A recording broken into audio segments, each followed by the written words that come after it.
She hasn't played a single point, hasn't even seen the court. And already, Alex Eala has done something that Roger Federer, Rafael Nadal, and Novak Djokovic never did. 3 men, 66 Grand Slam titles between them. And not one of them could do what this 21-year-old from Manila just pulled off before touching a single ball in Toronto.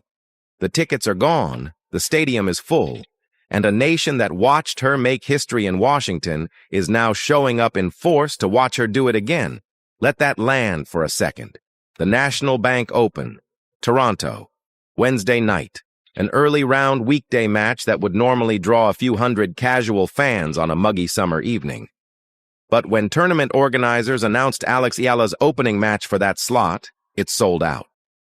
A source with deep knowledge of the ticketing data told Tennis Connected exactly what that meant. Wednesday night is sold out in Toronto because of Alexandra Eala. From reliable sources, I can tell you only Serena has done that in the last 20 years. Only Serena.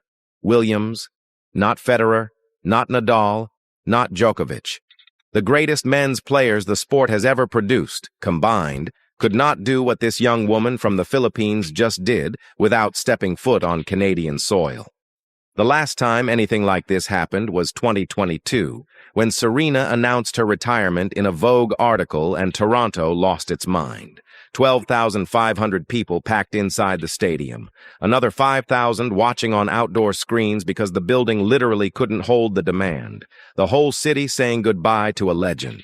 That was Serena's farewell. This is Eala's arrival. And here's what makes it even more remarkable. She's ranked 20th in the world, not top 10. No Grand Slam title, no former world #1 next to her name.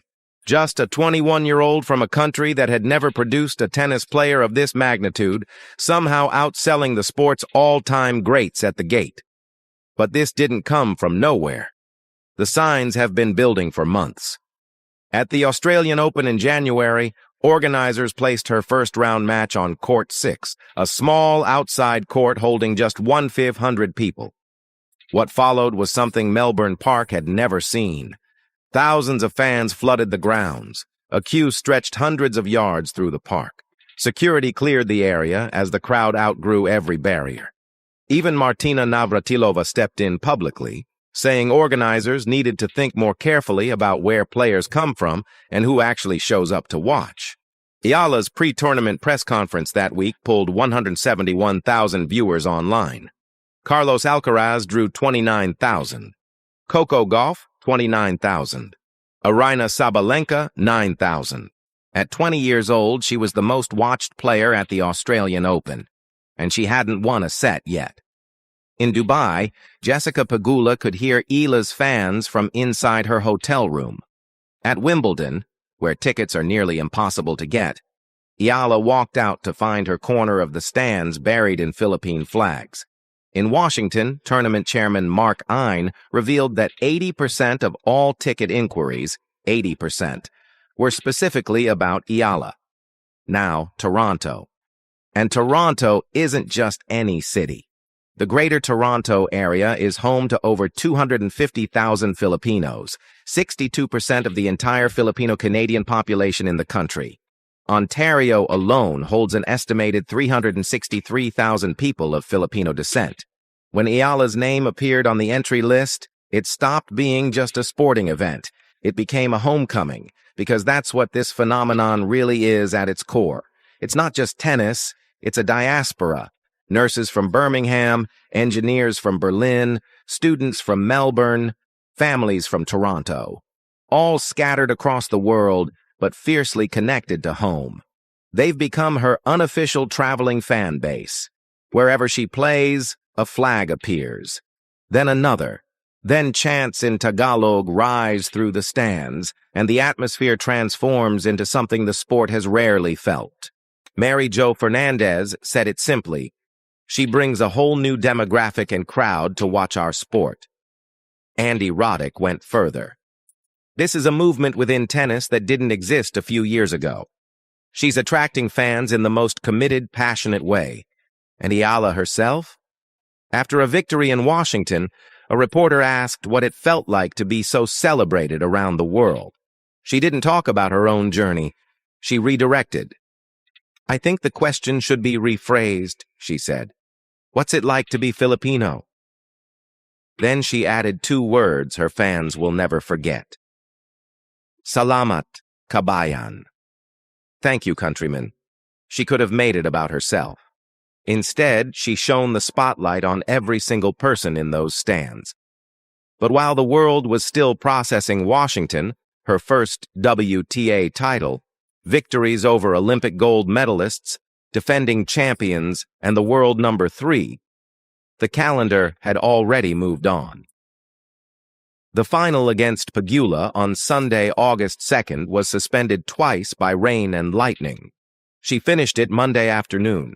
Then a 90-minute flight to Toronto, time zone adjustment, media obligations, recovery, practice.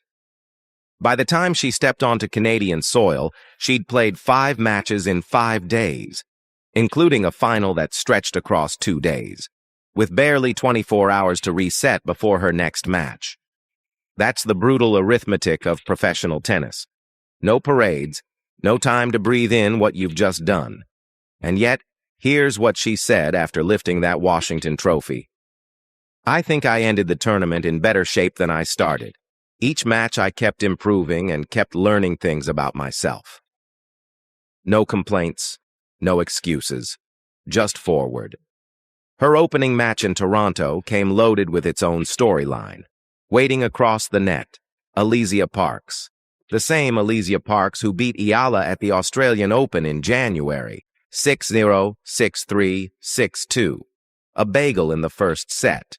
The kind of result that breaks players. But Eala carried that loss differently. She studied it. She grew. She climbed from ranked 49th all the way to a career-high 20th. She won her first title. She beat players Parks could only dream of facing on a given week. Parks is dangerous, a 6'1" powerhouse with a serve clocked at 129 miles per hour, matching a Mark Venus Williams setback in 2007. The kind of raw power that can blow anyone off the court when it's on. But Eala's game had evolved since Melbourne. Sharper angles, better reads, a composure that doesn't crack under pressure or noise. And in Toronto, every single decibel of crowd noise would be working in her favor. The Filipino community had already sold out the night session. The chants of "Yala, Eala" would echo off every wall of Sobe Stadium from the first ball struck. Beyond Parks, the draw wasn't kind. Reigning Wimbledon champion Linda Noskova lurked in the bottom half, a player who'd beaten Eala twice already this year, including at Indian Wells. Marie Buskova, Belinda Bencic, Sloane Stevens, and close friend Eva Leis also filled the bracket. The path forward was lined with landmines. But Eala doesn't look at draws the way most players do. She locks in on the next match, the next opponent. The next opportunity to prove that Washington wasn't a fluke, that it was the first page of something far bigger. After her win over Svitolina in Washington, she said, "There are so many things I've learned about what it takes to stay at this level. I'm just at the beginning of this long process, and I'm really excited for what's ahead." The beginning. That's how she sees it. 12,500 seats. Sold out. A stadium packed with flags, with noise, with belief, ready to erupt the moment she walks through that tunnel. The 250,000 Filipinos of the greater Toronto area didn't just buy tickets. They bought into a story, one that started on the courts of Manila and has now reached the grandest stages in the sport.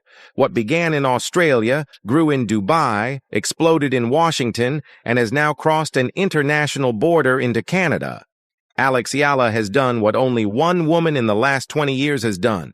She's not a farewell tour. She's not a legend saying goodbye. She's 21 years old, she's just getting started.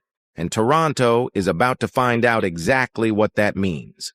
The phenomenon is real. Alex Mania has arrived in Canada, and the world is watching. If this story moved you, hit subscribe and turn on notifications. We cover the biggest moments in tennis, the drama, the emotion, the history being made, every single week. Don't miss what comes